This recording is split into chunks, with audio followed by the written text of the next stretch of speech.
Yes, welcome back. So ngayon may gagawin akong panibagong tutorial. Okay, so ngayon mag-upgrade ako ng laptop. Ngayon papalitan ko ng SSD. Okay, so meron ako ditong SSD solid state drive. Okay, so 512 GB. So yung dating hard drive nito is 1 terabytes, but the problem is medyo mabagal. Kahit anong format is same pa rin. So sa ngayon upgrade ko ng SSD na SATA din. Actually pwede ko tong i-upgrade ng M.2, pero dito muna tayo sa medyo hindi gaanong kamahalan, okay, na device. Okay, so ngayon meron ako ditong screwdriver, and then Phillips screw, and then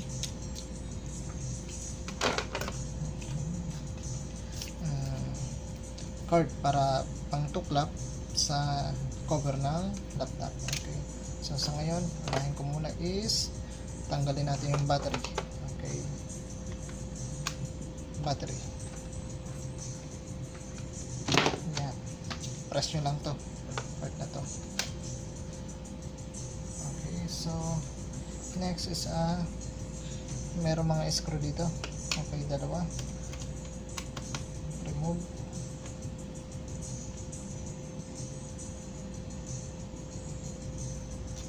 Okay, remove.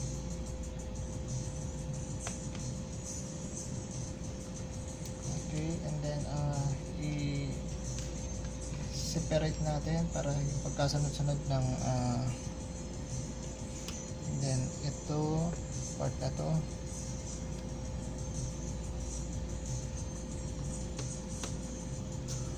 Okay, center. Okay, so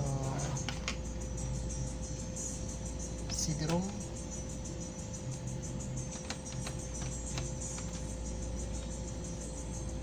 Okay, CD-ROM. Then itong side.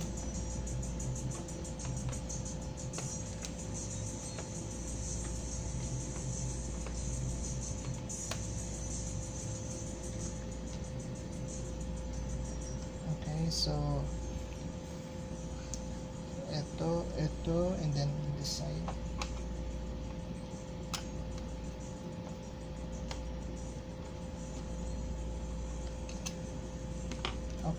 Okay, so need separate para hindi malito. Okay, so na-remove ko na itong part na to. Ngayon itong part na to may mga screw yan. Okay, ito. Ngayon kailangan natin ng itong Phillips screw, screwdriver. Okay, oops, ayan, remove. Okay, then other side is remove also.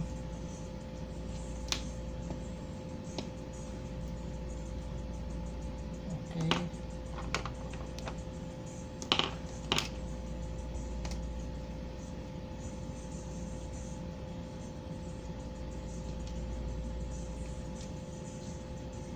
by the way, itong laptop na to is HP 15 model, kaya meron siyang screwdriver dito. Kailangan tanggalin screwdriver. Ngayon itong side na to, part dito natin kung meron. Okay, dito.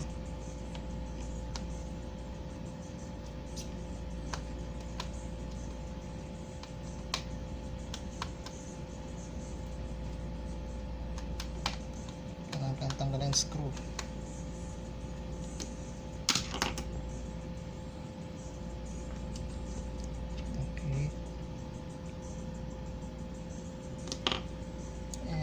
side.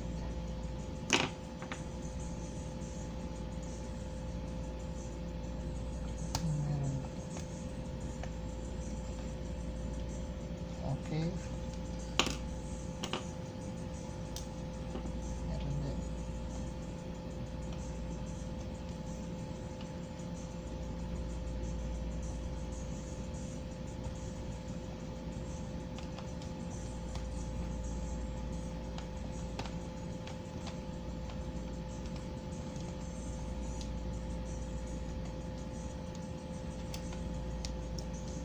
Okay.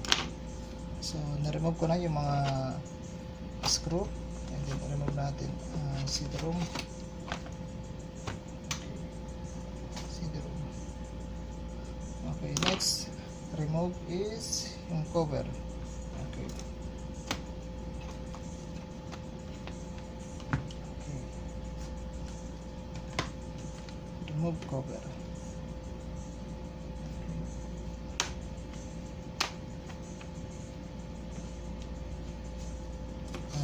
Gamit nitong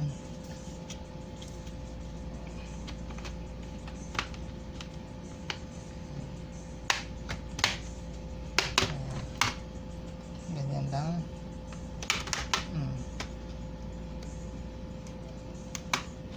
Okay, slowly but surely na hindi masisira. Okay.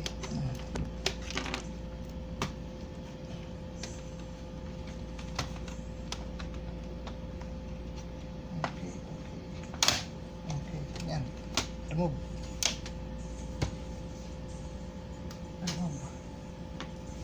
So, ito yung guys. Ito yung hard drive. Okay, na 1 terabyte yung dating hard drive. Okay. Ito yung memory. RAM. And then, pwede kong i-upgrade ito ng M.2 na tawag dito SSD, pero ang gamitin ko is SSD SATA 3. Okay, now sunod na step is tanggalin natin to.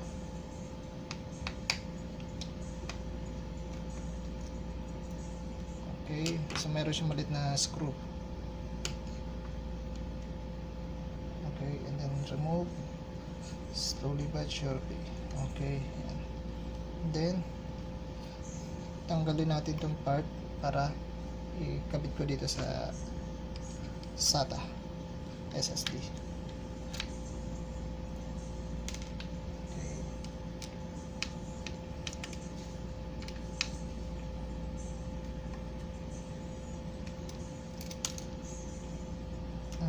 Buti lang magnetic ang screwdriver ko and then Phillips screw.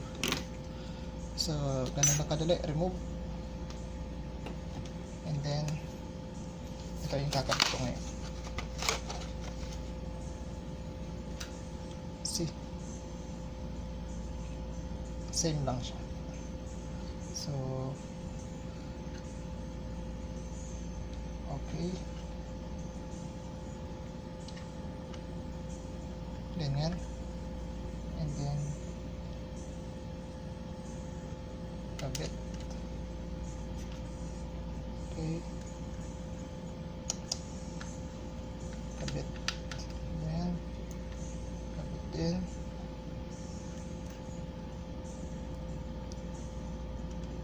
So madali lang po ikabit, madali lang mag-upgrade. Ayan.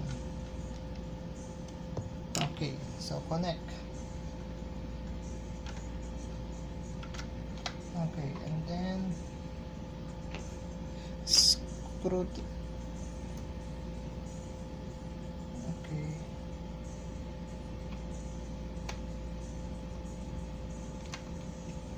So ito ang gagawin ko dito, external hard drive na lang. Bibilang ko ng external housing. Okay, or enclosure. Yan. So 1 terabytes. Okay. Okay, so now ibalik ko na yung cover. So, ganun lang kadali po magtanggal ng cover ng laptop. Pero, double check nyo lang kung saan pang may nakakabit na screw. Okay.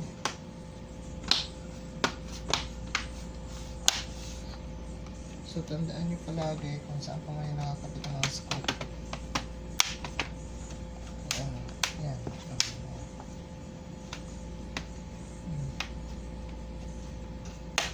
Ayan.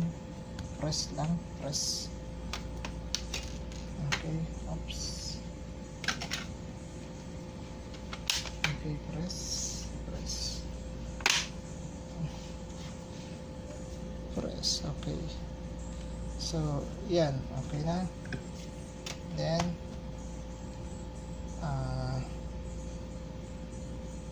kabit na natin yung mga tinanggal ko dito.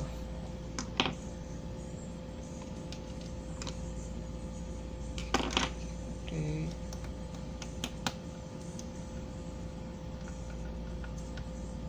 Okay, yan. The next, this side. Kapag magtatanggal kayo dito sa side ito, huwag niyang gaanong tanggalin to ng todo, yung part lang na andito yung screw.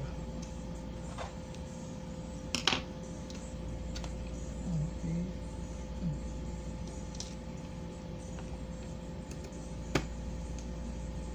So madali lang mag-upgrade ng hardware sa laptop, especially kung memory or hard drive.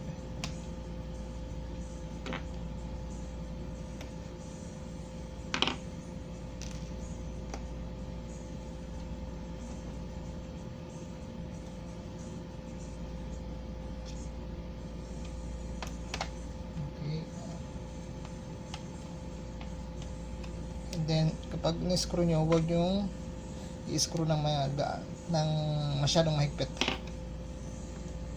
Medyo light lang. Okay. Okay. Next, and then, si drum.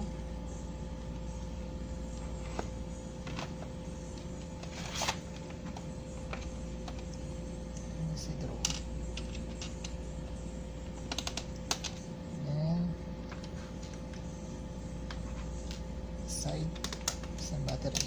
Okay.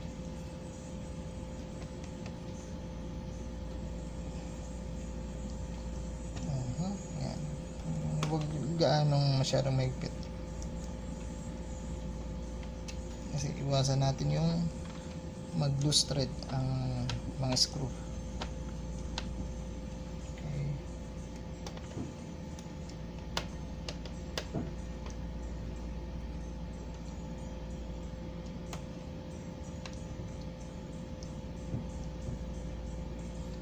Battery. Next battery. Okay. Okay. So, ayos pa pala, sorry.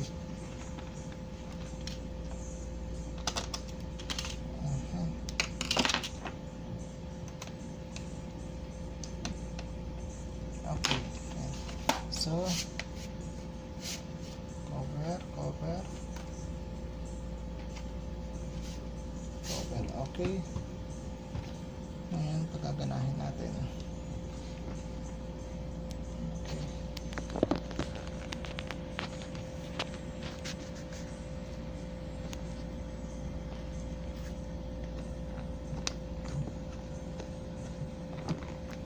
Okay, so next is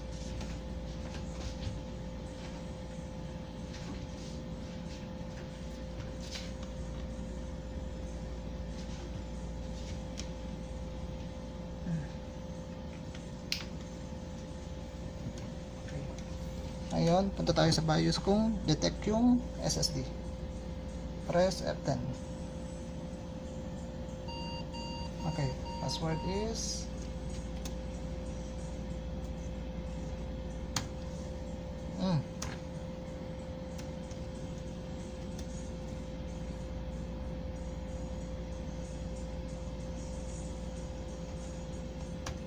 Okay. So, ito na yan. Aha.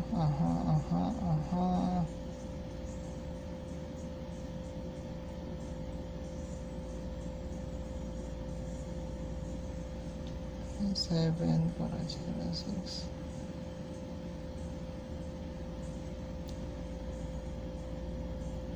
Okay, punta tayo dito. 12 GB RAM.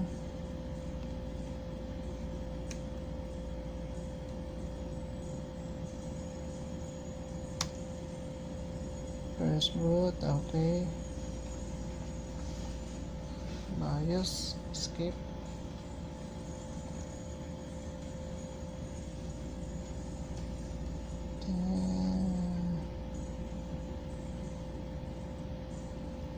After install OS, non-Windows, okay. Total memory processor type, okay. 8325, okay.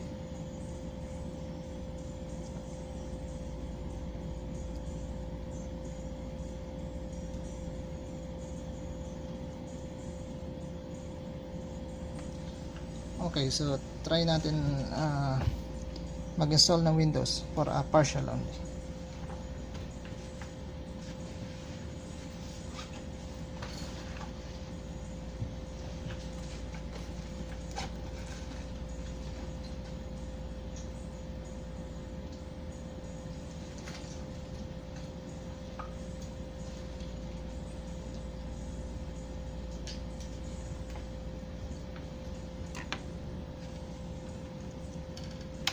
Medyo tuklap konting press lang.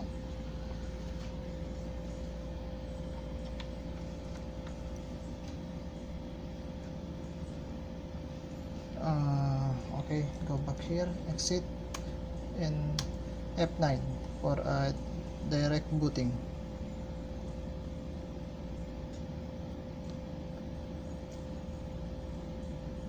Okay, so USB, enter.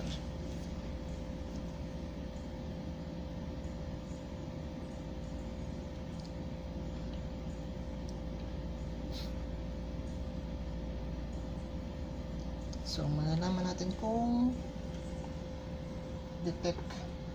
Okay, mouse.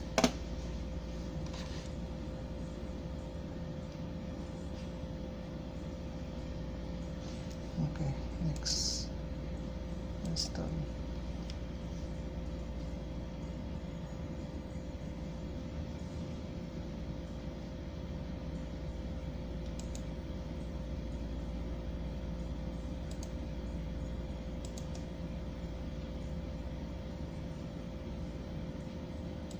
Accept, next, install. Okay, so guys, ito detect nya. So, ganun lang kadali mag-upgrade ng hardware like memory, hard drive or SSD. Okay, so sundin nyo na lang yung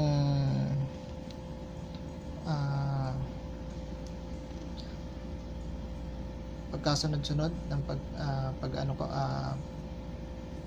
de-demo ko. So madali lang, basta tandaan nyo lang yung mga screw, and then lagay sa tamang lagayan kung saan nakalagay yung screw, and then makukuha nyo kaagad. And regarding sa memory, i-check nyo muna ang memory kung ano yung speed nya. Okay, so hindi katulad nito is DDR4 ang memory nito. Okay, so for upgrade naman ng hard drive, actually same din, SATA 3 din yung luma. So SATA 3 din ang lalagay ko na SSD. Ngayon, kung gagamit kayo ng M.2, meron tayong tinatawag na M.2 MBE na PCIe. PCIe. Okay, so i-check nyo muna yung board ng laptop kung ano ba yung socket na nandun. So hanggang dito na lang guys. So see you, thank you.